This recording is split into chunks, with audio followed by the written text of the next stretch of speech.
Ótimo dia aí a todos. Estou aqui hoje com uma lava e seca Samsung já desmontada. O cliente reclamou de barulho na máquina.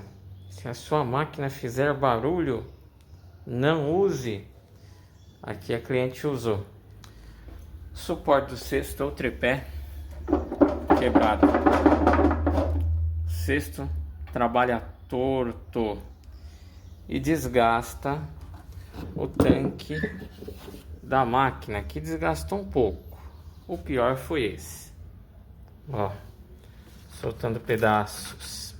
Esse tanque aqui terá que ser trocado. Então não use a máquina tripidando, fazendo barulho, senão vai acontecer isso, ok?